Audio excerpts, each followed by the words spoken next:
There comes a moment in life when time itself begins to speak, not loudly, not urgently, but with a quiet authority that cannot be ignored.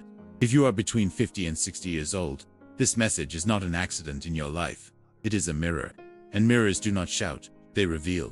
There is an ancient Jewish teaching that says a person does not truly begin to see until their hair carries the memory of seasons. Youth has energy. Maturity has clarity. And clarity is far more powerful than speed. This is why the sages never rushed wisdom. They waited for it to ripen. Before we go deeper, if this message resonates with you and you wish to support the continuation of this work, I invite you to subscribe to the channel Jewish Wisdom, not as a favor, but as a conscious alignment with teachings that restore balance, dignity, and meaning to life. And right now, pause for just a breath and write this sentence in the comments. Slowly, intentionally, as an inner declaration. My years are not late. They are precise. There is something profoundly misunderstood about the age you are living right now. Society quietly treats it as a decline, a narrowing of options, the closing of doors. But Jewish wisdom sees it differently. In the Torah, age 50 marks a shift, not toward rest, but toward mastery. The Levites, for example, ceased physical labor at 50, not because they were weak, but because they were now entrusted with guidance, discernment, and spiritual responsibility. Their strength had transformed. Their role had elevated. This is the age when life stops asking, "What can you do?" and begins asking, "What do you understand?" Many people reach this stage carrying a quiet disappointment they rarely speak about. Plans that did not unfold as imagined. Efforts that went unnoticed. Sacrifices that were never applauded. There is often a silent grief for the version of life that could have been. Jewish tradition does not deny this pain. It dignifies it. The Psalms are filled with voices of men who had walked long roads and still asked God hard questions. Not from rebellion, but from intimacy. King David himself did not write from comfort. He wrote from experience. And experience, in Hebrew thought, is not merely what happened to you. It is what shaped your inner posture. There is a reason the title rabbi does not mean priest, miracle worker, or mystic. It means teacher. One who has sat long enough with life to translate chaos into meaning. And when wealth is mentioned alongside wisdom in Jewish texts, it is never presented as money alone. True wealth is coherence. The ability to live without inner fragmentation. The ability to wake up without fighting yourself. At this stage of life, the most dangerous temptation is not failure. It is resignation. The subtle belief that what truly mattered has already passed. Jewish wisdom calls this the lie of the tired soul. Because according to ancient teachings, the later years are when intention becomes sharper, not weaker. Desire becomes cleaner. Ego loosens its grip. And when ego softens, channels open. There is an old rabbinic idea that blessing does not enter where there is noise. It enters where there is alignment. Younger years are noisy, full of proving, chasing, comparing. But now, something else is possible. You are no longer here to impress life. You are here to understand it. This is why many of the most impactful figures in Jewish history reached their defining moments later than expected. Abraham received his true calling when others were already settled. Moses confronted his destiny after years of exile and obscurity. They were not late. They were ready. Readiness is invisible to the impatient, but unmistakable to heaven. Between 50 and 60, a person stands at a threshold. Behind you is accumulation. Ahead of you is intention. This is the age where meaning matters more than momentum, where depth replaces speed, where you finally have enough memory to recognize patterns, both the ones that harmed you and the ones that protected you without you noticing. There is also a spiritual responsibility that emerges now. To stop narrating your life through regret. Regret collapses energy inward. Jewish thought does not worship the past. It redeems it. Nothing you lived was wasted unless you refuse to extract wisdom from it. The millionaire rabbi is not wealthy because he chased wealth. He is wealthy because he learned how not to leak energy into bitterness, comparison, or resentment. These are the true expenses that impoverish people over time. Money often follows inner order, not the other way around. If you feel tired, it is not because you are empty. It is often because you have been carrying meaning alone for too long. There is a difference. Emptiness asks to be filled. Fatigue asks to be In Jewish mysticism, there is a concept called kelim vessels. Blessing does not arrive randomly. It arrives where there is capacity to hold it without distortion. Younger years build desire. Later years build vessels. And vessels are shaped by patience, restraint, and discernment. You are not here to start over as someone else. You are here to finally become yourself without apology. If you are listening to this and something inside you feels strangely calm, not excited, not emotional, but grounded, that is not coincidence. That is recognition. Wisdom recognizes wisdom. Write this second sentence in the comments as a quiet commitment to yourself, not to the algorithm. I choose clarity over urgency. This is not a motivational message. Motivation burns fast. This is an invitation to realignment, to stop fighting time and start cooperating with it, to understand that life did not delay you, it prepared you. And this preparation is not finished. There is still depth ahead, still provision ahead, still relevance ahead, but it will not come through noise or pressure. It comes through precision, through knowing when to act and when to wait, through honoring your story instead of rewriting it with shame. The sages teach that when a person reaches this stage with humility, heaven listens differently. Not because you are older, but because you finally know what questions are worth asking. Remain here. Let this settle. Not everything needs to be understood immediately. Some truths are meant to be felt before they are named. And remember this: the most powerful seasons often begin quietly. There is an ancient verse hidden in plain sight that most people read too quickly and therefore never truly hear. It appears simple, almost administrative, yet generations of sages lingered over it as if it carried a code. In the book of Psalms it is written, "Teach us to number our days, that we may acquire a heart of wisdom." This is not a prayer for longer life. It is a request for perception. To number days does not mean to count them like coins. It means to recognize their weight, their purpose, their order. In Hebrew, thought wisdom does not come from adding more days to life, but from adding depth to the days already given. The original language reveals something subtle. The word used for number implies discernment, not arithmetic. It is the same root used when separating what is essential from what is secondary. The sages understood this as a turning point. First, a line that marks the transition from living reactively to living intentionally. And this transition becomes especially potent later in life, when illusion loses its shine and truth becomes more valuable than comfort. The Torah does not romanticize youth the way modern culture does. It respects beginnings, but it reveres completion. Creation itself is described not as finished on the first day, but sanctified on the seventh. Completion is where holiness rests. And in Jewish understanding, a person between 50 and 60 is not declining. They are entering the Sabbath of their life, not a place of passivity, but of meaning. In rabbinic literature, there is a teaching that each decade of life carries a different spiritual assignment. At 40, understanding deepens. At 50, counsel is required. At 60, discernment matures. These are not arbitrary numbers. They correspond to an inner architecture of the soul. Desire peaks, then softens. Ego expands, then loosens. Fear shouts, then quiets. What remains is truth, sometimes uncomfortable, but always liberating. The revelation many never receive is this: heaven does not measure a person by how early they arrive, but by how fully they arrive. There is no spiritual reward for rushing. The Talmud tells stories of men who studied for decades in obscurity, unnoticed, misunderstood, and then suddenly became vessels of extraordinary influence. Their timing was not delayed. Their depth was cultivated. This is where the concept of blessing changes entirely. In early years, blessing often looks like acquisition. More money, more recognition, more movement. Later, blessing looks like alignment. Less friction, fewer inner contradictions. A sense that one's actions finally match one's values. Jewish mysticism teaches that blessing flows where there is harmony between inner intention and outer action. Misalignment creates resistance.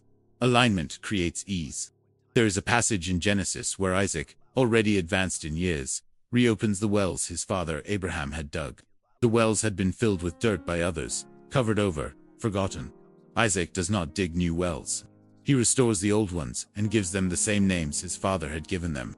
This is not nostalgia, it is revelation. The sages explain that later generations are often called not to invent meaning, but to recover it. For a person between 50 and 60, this story is not metaphorical. It is diagnostic. There are wells within you that were dug long ago. Talents, insights, callings that were covered by disappointment, responsibility, or survival. This stage of life invites restoration, not reinvention. Reinvention belongs to youth. Restoration belongs to wisdom. The millionaire rabbi understands this principle deeply. He does not chase new identities. He refines the one he already earned. Wealth, in this framework, is the natural byproduct of reduced inner resistance. When you stop fighting who you are, energy consolidates, focus sharpens, decisions become cleaner, opportunities respond differently. In the book of Ecclesiastes, traditionally attributed to King Solomon in his later years, there is a tone that unsettles many readers. It sounds sober, reflective, even disillusioned. Vanity of vanities, he writes, all is vanity. But the Hebrew word, translated as vanity, does not mean meaningless. It means fleeting, vapor-like, temporary. Solomon is not rejecting life, he is stripping it of illusion. This stripping is not loss, it is preparation. When illusions fall away, clarity takes their place. And clarity is one of the most valuable spiritual currencies there is. It allows a person to act without desperation, to invest without fear, to speak without posturing. Rabbinic tradition teaches that the Shekhinah, the divine presence, rests most comfortably where there is humility without self-erasure, not arrogance, not self-denial, but grounded presence. This is why the later years are so spiritually potent. A person who has nothing left to prove becomes dangerous to limitation. There is also a mystical teaching about time itself. In Kabbalah, time is not linear. Moments can open retroactively, meaning can travel backward. A realization today can redeem a pain from decades ago. This is why no sincere growth is ever wasted. When understanding arrives, it reorganizes memory. What once felt like failure is reclassified as training. The Torah hints at this when Joseph tells his brothers, years after betrayal and suffering, "You intended harm, but God intended it for good." This is not denial of pain. It is recontextualization. Only someone who has lived long enough can truly say this without bitterness. Between 50 and 60, the soul becomes capable of this recontextualization, not intellectually, but viscerally. You begin to see that certain doors close not to punish you, but to protect a future version of you that could not survive those rooms. This is the secret that younger minds often resist. They want answers quickly. They want guarantees. Jewish wisdom offers neither. It offers perspective, and perspective is earned slowly. The revelation, then, is not about doing more. It is about seeing differently, about recognizing that your current position in life is not random. It is the exact vantage point required for the next level of contribution. Because contribution changes now, it is no longer about accumulation. It is about transmission. What you have learned, what you have endured, what you have refined, these become assets, not liabilities. The sages say that when a person reaches this stage and chooses bitterness, they shrink. But when they choose wisdom, they expand beyond themselves. Their presence alone becomes stabilizing to others. This is not poetic language. It is spiritual physics. The millionaire rabbi does not radiate urgency. He radiates certainty. Not the loud kind. The quiet kind that comes from alignment. From knowing that life did not forget him. It shaped him. And this shaping is ongoing. The ancient secret is this. The later years are not a narrowing of possibility, but a concentration of power. Less scattered, more precise. Less noise, more signal. If this truth unsettles you slightly, that is a good sign. Revelation often does. It disturbs the stories we told ourselves to cope. Let this settle into you without forcing it. Wisdom is not absorbed by pressure. It is absorbed by readiness. And readiness, unlike youth, cannot be rushed. What ancient wisdom reveals only becomes alive when it is lived quietly, repeatedly, without spectacle. Knowledge that stays in the mind remains fragile.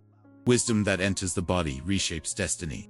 This stage of life invites a different kind of practice. Not dramatic change, but precise adjustment. Not reinvention, but alignment.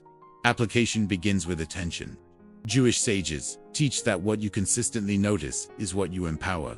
In earlier years, attention is pulled outward, toward urgency, competition, expectation. Now, attention can return inward, where discernment lives. The most practical step you can take is not to add more effort, but to reduce unnecessary friction. Ask yourself, with honesty rather than judgment, where is my energy leaking? Energy leaks through resentment carried too long. Through commitments maintained out of guilt rather than purpose. Through relationships that demand performance instead of presence.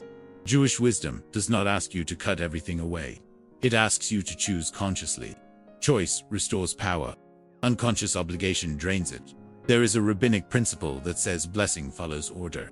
Not order imposed from outside, but inner order, when priorities are clear and aligned. This is why the Torah places such emphasis on boundaries, Sabbath and weekday, sacred and ordinary, speaking and silence. Boundaries are not restrictions, they are channels. Without channels, even abundance becomes chaos. Practically, this means learning to honor rhythm. Work without rest dulls perception. Rest without meaning dulls motivation. The Sabbath was not given to make people religious. It was given to make them whole. Even if one does not observe it traditionally, the principle remains essential. One day that is not negotiated, not justified, not optimized. A day that reminds you that your worth is not measured by output. At this stage of life, one of the most powerful practices is restraint. Not suppression, but discernment. You no longer need to respond to every provocation, explain every decision, or prove every value. Silence, when chosen consciously, becomes a form of authority. The sages say that wisdom is recognized, not by how much one speaks, but by how precisely one chooses to speak. Another application lies in how you relate to money and provision. Jewish wisdom teaches that sustenance flows where there is trust combined with responsibility. Trust without effort becomes fantasy. Effort without trust becomes anxiety. Balance creates flow. This is why many people work harder as they age, yet feel less secure. They increase effort without adjusting trust. A practical shift begins with gratitude, practiced deliberately, not emotionally. Gratitude is not denial of difficulty. It is recognition of continuity. Each morning, traditional Jewish prayer begins not with a request, but with acknowledgement, gratitude for returning consciousness. This teaches the soul to start from sufficiency rather than lack. When lack dominates perception, fear drives decisions. When sufficiency frames perception, clarity guides action. This clarity shows up in daily choices. Which conversations you give energy to, which goals you continue pursuing, which ones you release without shame. Releasing is not failure, it is refinement. A sculptor does not apologize for removing excess stone. The form is revealed through subtraction. There is also a deeply practical teaching about patience. Not passive waiting, but patient action. The Hebrew word for patience shares a root with length. Patience lengthens perspective. It allows you to act without compressing time. When you stop forcing outcomes, outcomes reorganize. In relationships, this means listening without preparing a defense. Allowing others to be where they are, without carrying responsibility for their choices. Compassion without entanglement. This is a mature love, one that does not confuse responsibility with control. The millionaire rabbi applies these principles quietly. He structures his days intentionally. He protects his mornings. He limits unnecessary noise. He treats money as a tool, not an identity. His wealth is not only what he accumulates, but what he does not waste time, attention, emotional energy. There is a reason Jewish tradition values counsel at this age. Counsel is not advice given impulsively. It is guidance offered from perspective. When you begin to see your experiences as resources rather than burdens, your relationship with the past changes. Memory becomes wisdom instead of weight. At this point, write this sentence in the comments. Slowly and consciously, as an inner alignment, I act with clarity, not pressure. Let that sentence settle. Not as affirmation, but as direction. Application also means accepting limits without interpreting them as diminishment. Physical energy may shift, but perceptual energy increases. You may move slower, but you see farther. You may speak less, but your words land deeper. This is not loss, it is trade. Jewish wisdom never equates value with youth. It equates value with integration. A life integrated is a life that knows when to say yes and when to stop. Integration is the opposite of fragmentation. And fragmentation is what exhausts people most. Another practical step is returning to learning, not to accumulate information, but to refine understanding. The sages studied all their lives, not because they lacked answers, but because each stage of life reveals new questions. Learning keeps the soul flexible. It prevents rigidity. Rigidity is not strength. It is fear disguised as certainty. Finally, application means releasing the myth that transformation must be dramatic. Most real change is quiet, invisible to others, profound to you. When habits shift subtly, identity follows naturally. You are not here to prove anything anymore. You are here to live coherently. Coherence attracts provision. Coherence stabilizes relationships. Coherence restores dignity. This is not an ending phase. It is a distillation phase. What remains now is essential. And when what is essential guides action, life responds differently. There is a story told quietly among the sages. not because it is secret, but because it only opens itself to those who are ready to hear it. It speaks of a man who spent most of his life building without recognition. He worked faithfully, provided for others, and carried responsibility with dignity. Yet somewhere deep inside, a question followed him for decades. Was this all there would be? By the time his hair had turned silver, the world no longer demanded as much from him. And that silence frightened him at first. Without the noise of urgency, old memories surfaced.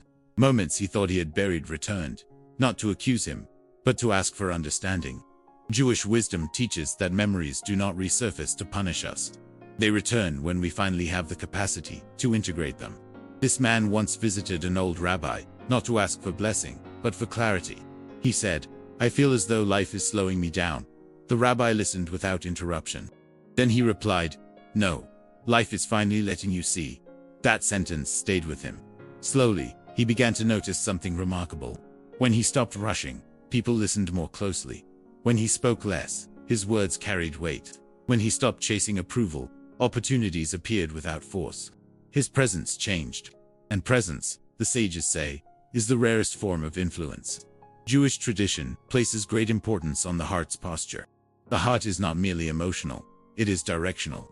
In Hebrew, the heart is where understanding, intention, and will converge. When the heart is divided, life feels heavy. When the heart is aligned, even difficulty feels meaningful. There is a passage in the Talmud that says, "The reward of a mitzvah is the mitzvah itself." This has often been misunderstood as spiritual idealism. In truth, it is psychological precision. When action aligns with inner truth, the action nourishes the actor. The reward is coherence. At this stage of life, coherence becomes more valuable than applause.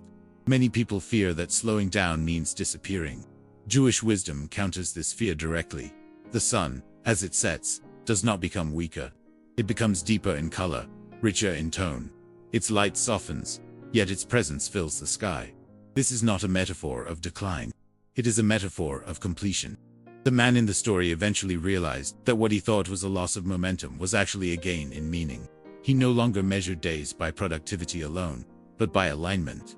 Some days were quiet, others were full, both were complete. There is an emotional reckoning that often arrives between 50 and 60, a recognition of what was carried without acknowledgement. This recognition can harden into bitterness or soften into wisdom. Jewish tradition does not judge the emotion. It invites transformation. Bitterness narrows the soul. Wisdom expands it. The sages say that tears shed without self-pity cleanse perception. They wash away illusion, not dignity. When a person allows themselves to grieve what never came, they free themselves to receive what still can. This is where faith becomes practical. Not belief in outcomes, but trust in process. Trust that nothing essential was missed. Trust that timing is not cruelty. Trust that the soul is not behind schedule. If this resonates with you, write in the comments. Not as performance, but as truth. I honor my journey without resentment. Emotionally, this stage invites reconciliation, not necessarily with people, but with your own story. To stop rewriting the past with shame. To stop editing out your courage. Survival itself is evidence of strength. The rabbi teaches that peace is not the absence of tension. It is the absence of inner contradiction. When your actions no longer betray your values, peace emerges naturally. This is why the millionaire rabbi does not boast. He understands that abundance that needs to announce itself is fragile. True abundance rests quietly. It does not compete. It does not rush. It attracts. And if you are feeling something loosened inside you as you listen, that is not weakness. That is alignment returning. Alignment often feels like relief. At this point, it is important to act gently, but decisively. Faith without action stagnates. Action without faith exhausts. The balance is subtle, but powerful. If you are drawn to this wisdom and wish to explore it more deeply, there is a resource created precisely for this stage of life. The Jewish Wisdom eBook was written not to impress, but to accompany. Not to overwhelm, but to clarify. If this theme is speaking to you, the link to access the ebook, Prosperity Judaica Abundant, is available in the description of this video, or in the first pinned comment. Enter when you feel ready. Wisdom never pressures. Let this message seal itself in you with this truth. Nothing authentic arrives late. Everything essential arrives when the soul can hold it. This is not the closing of your story. It is the moment the story finally knows itself. There is a quiet responsibility that emerges once wisdom has settled into the bones. not the responsibility to teach loudly, but to live accurately. At this stage of life, example becomes more persuasive than explanation. People may not ask you questions directly, but they observe how you move, how you choose, how you respond when things do not go your way. Presence becomes instruction. Jewish wisdom teaches that influence is not something you claim. It is something others feel when they are near you. This is why the sages warned against preaching without embodiment. Words spoken without alignment evaporate quickly.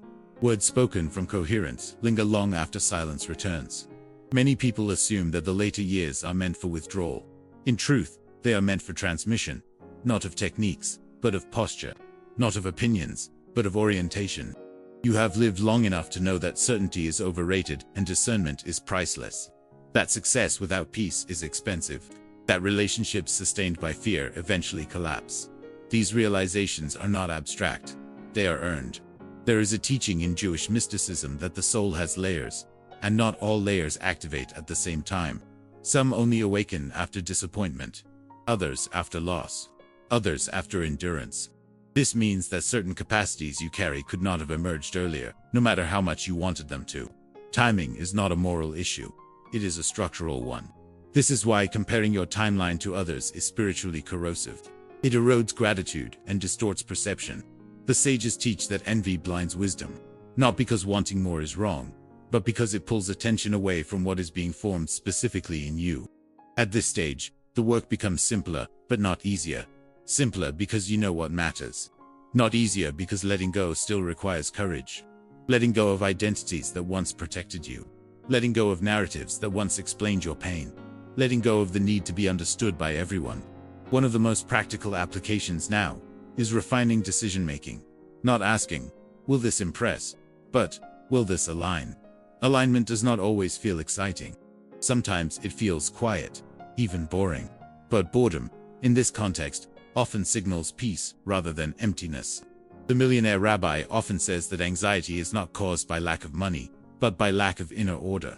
When values are unclear, every decision feels heavy. When values are clear, even difficult decisions feel clean. Clean does not mean painless. It means undivided.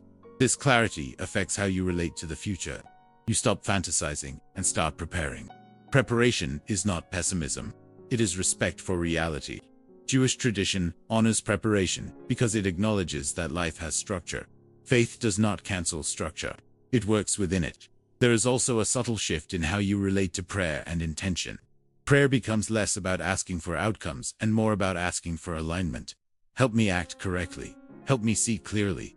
Help me release what no longer serves. These are the prayers that mature the soul. Emotionally, this phase invites forgiveness, not as a favor to others, but as a liberation for yourself. Forgiveness does not rewrite history. It releases you from dragging it forward. The sages say that carrying resentment is like carrying fire in your hands and wondering why you are burned. Forgiveness does not mean reconciliation. It means resolution. Resolution restores energy. And energy, when restored, often reorganizes circumstances. If you feel that certain patterns have repeated in your life, this is not an accusation. It is information. Patterns repeat until the lesson integrates. Integration does not require blame. It requires honesty. At this point, pause and write this sentence in the comments. Not for display, but as an internal recalibration. I move forward without carrying excess weight. Let that sentence sit. Not as promise, but as permission. Another essential practice now is honoring your limits without resentment. Limits are not insults. They are instructions. Ignoring them creates friction. Respecting them creates flow. Jewish wisdom treats limits as sacred markers, not obstacles.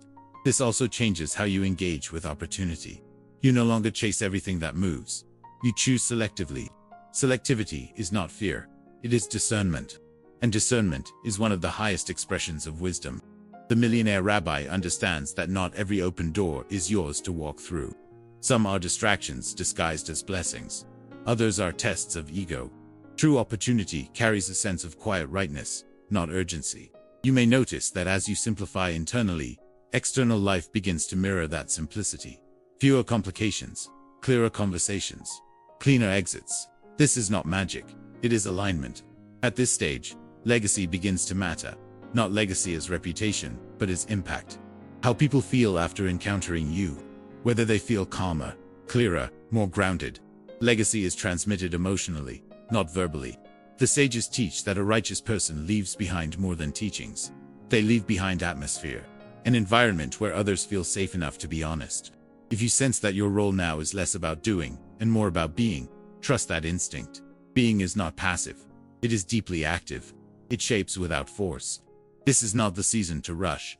It is the season to root. Roots deepen invisibly before they support anything visible. What grows next will be stable because it is supported from below. There is still movement ahead, still contribution, still provision. But it will come through coherence, not hustle. Through clarity, not pressure. Let this truth anchor you. You are not behind, you are positioned. And position, when honored, becomes power. There is a moment when all the pieces stop asking to be arranged and simply settle into place. Not because every question has been answered, but because the right questions have finally been chosen. This is the quiet arrival point of wisdom.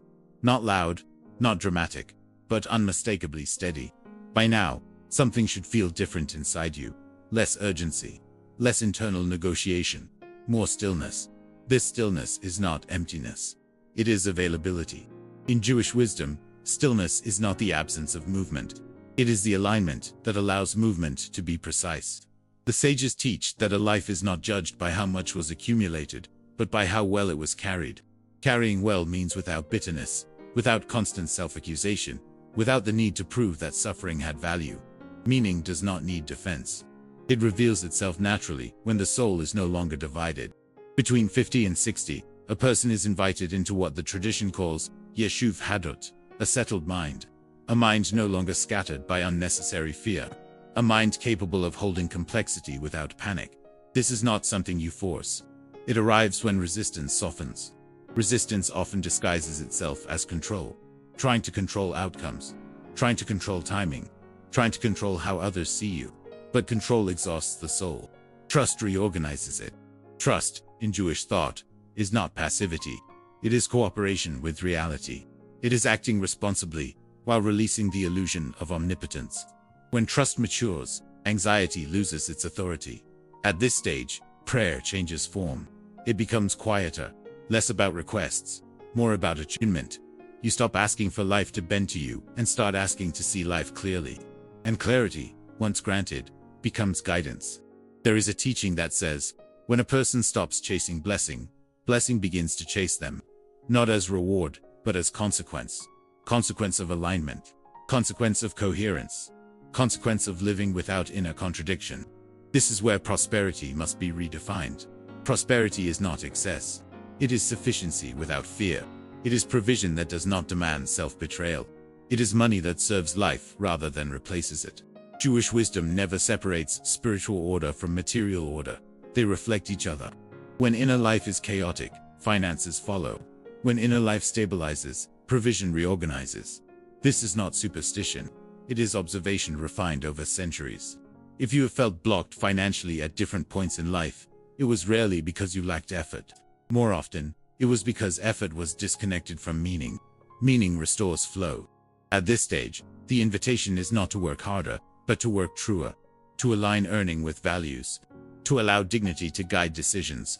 To stop saying yes out of fear and no out of guilt. This is where abundance becomes sustainable. If this message has helped reorder something inside you, acknowledge it by writing in the comments. I allow abundance to arrive with peace. Not as a wish, as a posture. There is also a responsibility now to receive without suspicion. Many people who have endured much struggle unconsciously resist ease.